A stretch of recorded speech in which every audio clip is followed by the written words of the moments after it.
Welcome to Ashfutoon Land. बंदर मियाँ अपनी नक्काली और शरारतों की वजह से जंगल में बहुत मशहूर थे। जंगल के जानवर उनकी हरकतों पर हंसते थे, लेकिन बी लूमड़ी को ये बिल्कुल पसंद नहीं था क्योंकि बंदर मियाँ ज़्यादातर उन्हीं का मजाक उड़ाते थे। एक दिन बी लूमड़ी ने मज़ेदार चटपटी चाट बनाई और मज़े से खाते हुए बार बार कह रही थीं, वाह, क्या मज़े की चाट है। बंदर मियाँ ने ये मंजर देखा और खामोशी से वहाँ से चले गए।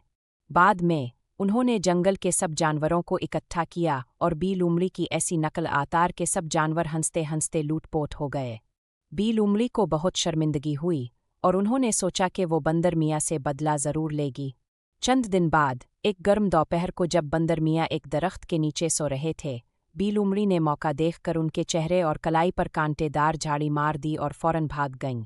बंदर मियाँ के जख्मों से खून बहने लगा और वो तकलीफ से जाग गए। रीछ मामा और बत्तख खाला ने ये सब अपनी आंखों से देख लिया और फौरन बादशाह शेर से जहाँ बंदर मियाँ ने अपनी पूरी कहानी सुनाई। उनके जख्म देखकर सब जानवर बी लूमड़ी पर गुस्सा करने लगे। पहले तो बी लूमड़ी ने इनकार किया, लेकिन जब रीछ मामा और बत्तख खाला ने गवाही दी तो वो सच बोलने पर मजबूर हो गईं। बादशाह शेर ने फैसला सुनाया कि बी लूमड़ी को 1 महीने तक जंगल के तमाम जानवरों से अलग रखा जाएगा और वो सालाना जंगल के जश्न में भी शरीक नहीं हो सकेगी।